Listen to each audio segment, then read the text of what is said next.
আপনারা জানেন গত 16 বছরে বাংলাদেশে ফ্যাসিবাদী শাসন ব্যবস্থা ছিল।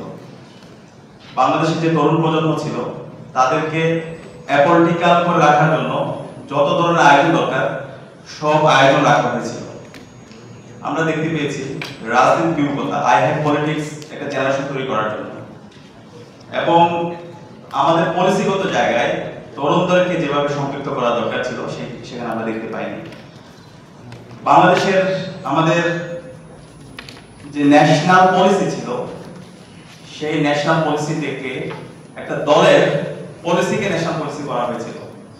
আওয়ামী লীগের যে ফ্যাসিবাদী পলিসি সেই পলিসিকে বাংলাদেশের পলিসি হিসেবে তারা বিনির্মাণ করার চেষ্টা করেছে, এবং এর সাথে আমাদের foreign policy, national security policy যদি দেখি, সেই পলিসি সবসময় একটা দেশের যে প্রেসক্রিপশন সে অনুযায়ী করা হয়েছে। সত্যিকার অর্থে আমরা গত 16 বছর বাংলাদেশ একটা ছিল ভারতের একটা সাবলেট কলোনির মতো। আমাদের এখানকার সকল পলিসিগুলো ভারত তারা তৈরি করে দিত। একই সাথে আমাদের যে ইকোনমিক পলিসি সেই ইকোনমিক পলিসিগুলো সবসময় এখানকার যে মাফিয়া বিজনেসম্যান ছিল তাদের হাতে ছিল, তারা সব ঠিক করত। এই যে ফ্যাসিবাদ, সেই ফ্যাসিবাদের বিরুদ্ধে তরুণরা 2018 সালে যে কোটা আন্দোলন হয়েছিল সেই কোটা আন্দোলনে প্রথম তারা প্রতিবাদ করেছিল, এবং কোটা আন্দোলন পরবর্তী আমরা দেখতে পেয়েছি নিরাপদ সড়ক আন্দোলন 2019 সালে। সেই নিরাপদ সড়ক আন্দোলনের মাধ্যমে শিক্ষার্থীরা দেখিয়েছিল কিভাবে স্টেট বিল্ডিং করতে হয়, কিভাবে ন্যাশনাল বিল্ডিং করতে হয়, একটা রাষ্ট্রের পলিসি কেমন হতে হয় সেটা আমরা দেখতে পেয়েছি। এবং এই নিরাপদ সড়ক আন্দোলন যা করেছিল সেটা তারাই, এই তরুণরাই 2024 সালে জুলাই বিপ্লব করেছে।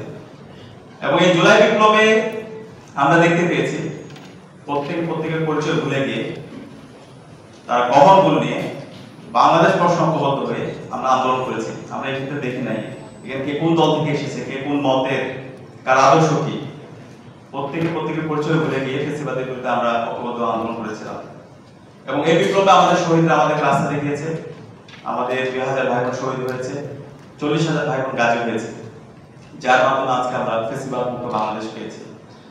এই নতুন বাংলাদেশে আমরা শহীদদের আকাঙ্ক্ষার আলোকে একটি বাংলাদেশ বিনির্মাণ করতে চাই।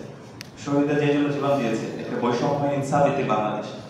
এই বৈষম্যহীন ইনসাফ ভিত্তিক বাংলাদেশ যদি বিনির্মাণ করতে চাই, অবশ্যই আমাদের যারা ইয়করা আছে তাদেরকে এই পরিস্থিতিতে আমাদের সম্পৃক্ত করতে হবে।